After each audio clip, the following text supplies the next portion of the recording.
Genesis chapter 11. Now the whole earth had one language and the same words. And as people migrated from the east, they found a plain in the land of Shinar and settled there. And they said to one another, "Come, let us lay bricks and burn them thoroughly." And they had brick for stone and bitumen for mortar. Then they said, "Come, let us build ourselves a city and a tower with its top in the heavens, and let us make a name for ourselves, lest we be dispersed over the face of the whole earth." And the Lord came down to see the city and the tower, which the children of man had built. And the Lord said, "Behold, they are one people, and they have all one language, and this is only the beginning of what they will do. And nothing that they propose to do will now be impossible for them. Come, let us go down and there confuse their language, so that they may not understand one another's speech." So the Lord dispersed them from there over the face of all the earth, and they left off building the city. Therefore its name was called Babel, because there the Lord confused the language of all the earth. And from there the Lord dispersed them over the face of the earth. These are the generation of Shem. When Shem was 100 years old, he fathered Arphaxad 2 years after the flood. And Shem lived after he fathered Arphaxad 500 years, and had other sons and daughters. When Arphaxad had lived 35 years, he fathered Shelah. And Arphaxad lived after he fathered Shelah 403 years, and had other sons and daughters. When Shelah had lived 30 years, he fathered Eber. And Shelah lived after he fathered Eber 403 years, and had other sons and daughters. When Eber had lived 34 years, he fathered Peleg. And Eber lived after he fathered Peleg 430 years, and had other sons and daughters. When Peleg had lived 30 years, he fathered Reu. And Peleg lived after he fathered Reu 209 years, and had other sons and daughters. When Reu had lived 32 years, he fathered Serug. And Reu lived after he fathered Serug 207 years, and had other sons and daughters. When Serug had lived 30 years, he fathered Nahor. And Serug lived after he fathered Nahor 200 years, and had other sons and daughters. When Nahor had lived 29 years, he fathered Terah. And Nahor lived after he fathered Terah 119 years, and had other sons and daughters. When Terah had lived 70 years, he fathered Abram, Nahor, and Haran. Now these are the generations of Terah. Terah fathered Abram, Nahor, and Haran. And Haran fathered Lot.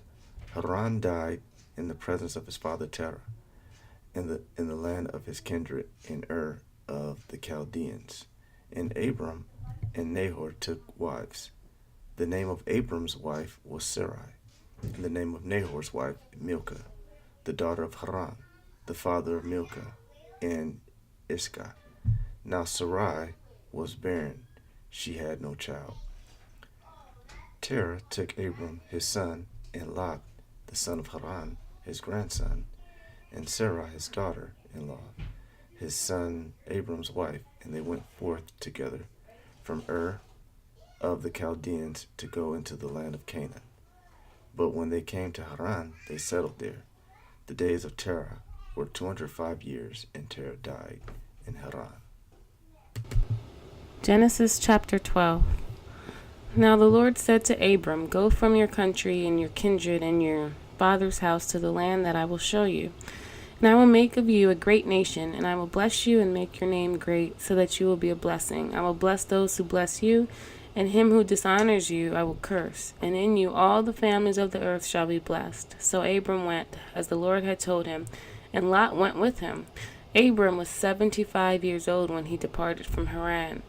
And Abram took Sarai his wife, and Lot his brother's son, and all their possessions that they had gathered, and the people that they had acquired in Haran. And they set out to go to the land of Canaan. When they came to the land of Canaan, Abram passed through the land of the place at Shechem to the oak of Moreh. At that time the Canaanites were in the land. Then the Lord appeared to Abram and said, "To your offspring I will give this land." So he built there an altar to the Lord, who had appeared to him. From there he moved to the hill country on the east of Bethel and pitched his tent, with Bethel on the west and Ai on the east. And there he built an altar to the Lord and called upon the name of the Lord. And Abram journeyed on, still going toward the Negeb. Now there was a famine in the land, so Abram went down to Egypt to sojourn there, for the famine was severe in the land. When he was about to enter Egypt, he said to Sarai his wife, "I know that you are a woman beautiful in appearance, and when the Egyptians see you, they will say, 'This is his wife.' Then they will kill me, but they will let you live. Say you are my sister, that I may go well with me, so that it may go well with me because of you, and that my life may be spared for your sake." When Abram entered Egypt, the Egyptians saw that the woman was very beautiful. And when the princes of Pharaoh saw her, they praised her to Pharaoh, and the woman was taken into Pharaoh's house. And for her sake he dealt well with Abram, and he had sheep, oxen, male donkeys, male servants, female donkeys, and camels. But the Lord afflicted Pharaoh and his house with great plagues because of Sarai, Abram's wife. So Pharaoh called Abram and said, "What is this you have done to me? Why did you not tell me that she was your wife? Why did you say, 'She is my sister,' so that I took her for my wife? Now then, here is your wife, take her and go." And Pharaoh gave men orders concerning him, and they sent him away with his wife and all that he had. Genesis 13, verses 1 through 4. So Abram went up from Egypt, he and his wife and all that he had, and Lot with him, into the Negev. Now Abram was very rich in livestock, in silver and in gold, and he journeyed on from the Negev as far as Bethel, to the place where his tent had been at the beginning, between Bethel and Ai, to the place where he had made an altar at the first, and there Abram called upon the name of the Lord. Matthew chapter 5. And he opened his mouth and taught them, saying, "Blessed are the poor in the spirit, for theirs is the kingdom of heaven. Blessed are those who mourn, for they shall be comforted. Blessed are the meek, for they shall inherit the earth. Blessed are those who hunger and thirst for righteousness, for they shall be satisfied. Blessed are the merciful, for they shall receive mercy. Blessed are the pure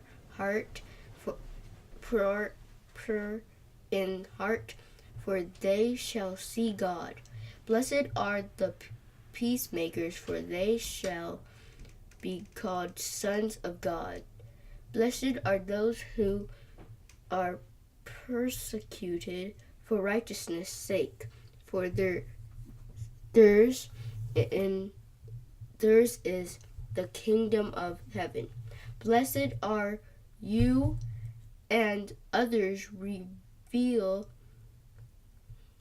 Blessed are you when others revile you and persecute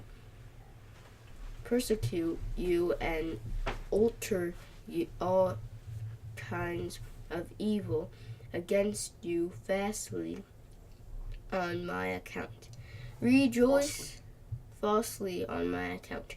Rejoice and be glad, for your rewards is great in heaven. So they persecuted the prophets who were before you.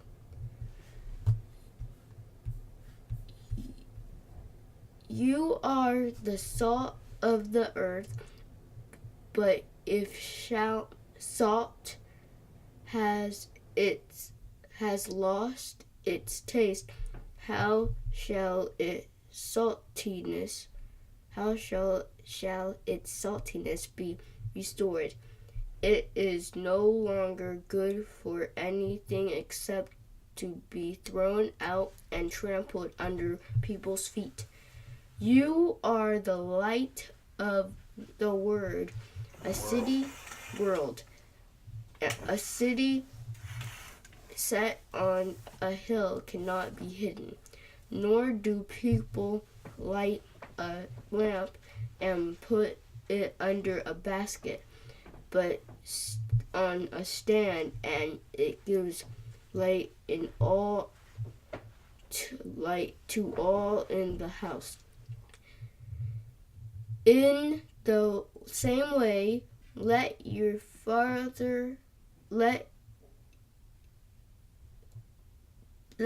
light shine before others, so that they may see your good works and give glory to your Father who is in heaven.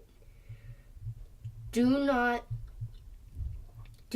think that I have come to abolish the law or the prophets. I have not come to abolish them, but to fulfill them. For truly I say to you, until heaven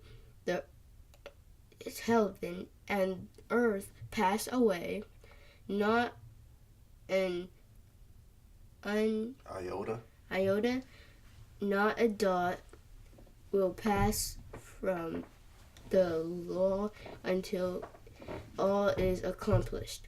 Therefore, whoever relaxes one of the least of these commandments and teaches other to do, the same will be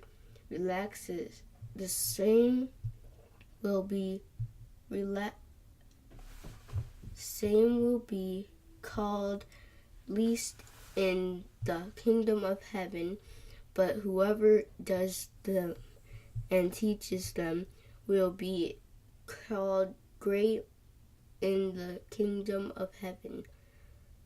For I tell you, unless your righteousness exceeds that of the scribes and Pharisees, you will never enter the kingdom of heaven.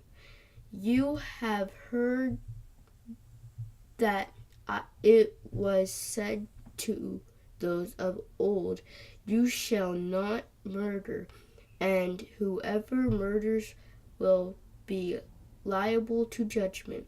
But I say to you that everyone who is angry with his brother will be liable to judgment. Whoever insults his brother will be liable to the council, and whoever says you fool will be liable to the hell of fire. So if you are offering your gift at the altar and remember that your brother has something against you, leave your gift there before the altar and go. First be reconciled to your brother, and then come and offer your gift. Come to terms quickly with your accuser while you are going with him to court, lest your accuser hand you over to the judge, and the judge to the guard, and you be put in prison. Truly I say to you, you will never get out until you have paid the last penny. Psalms chapter 5.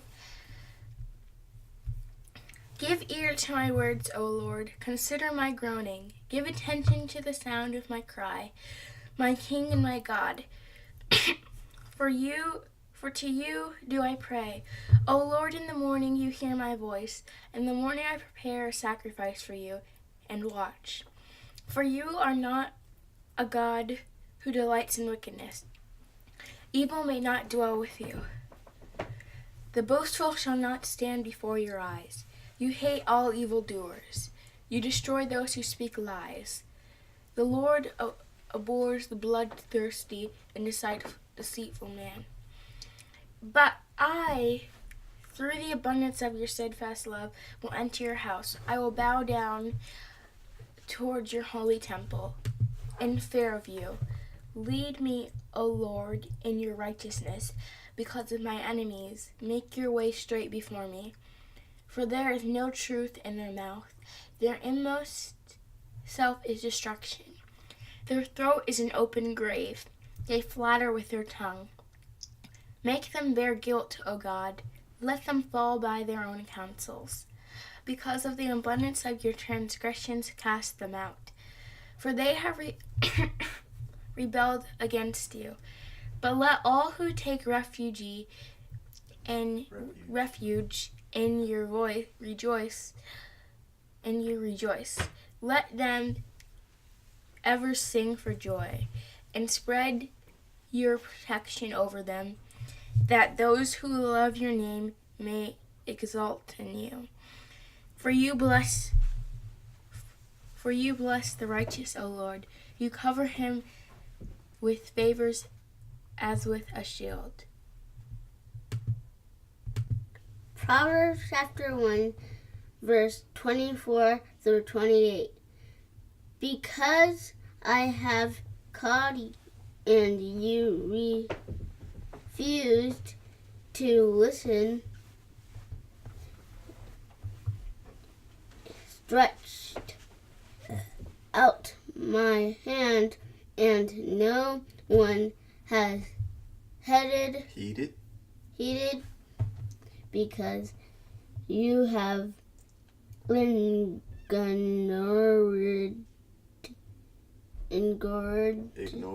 ignored all my counsel, and would have none of my reproof.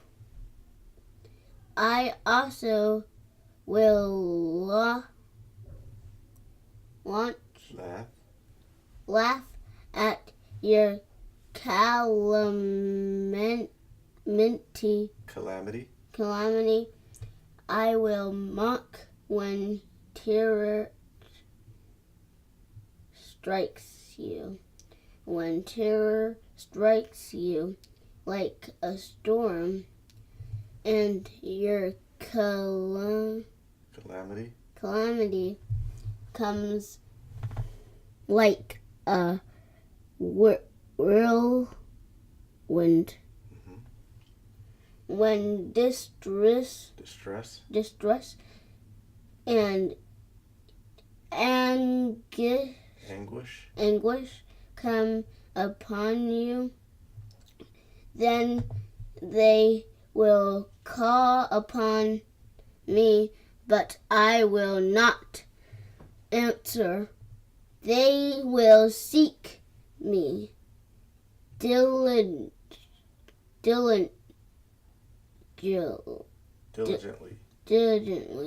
but will not find me.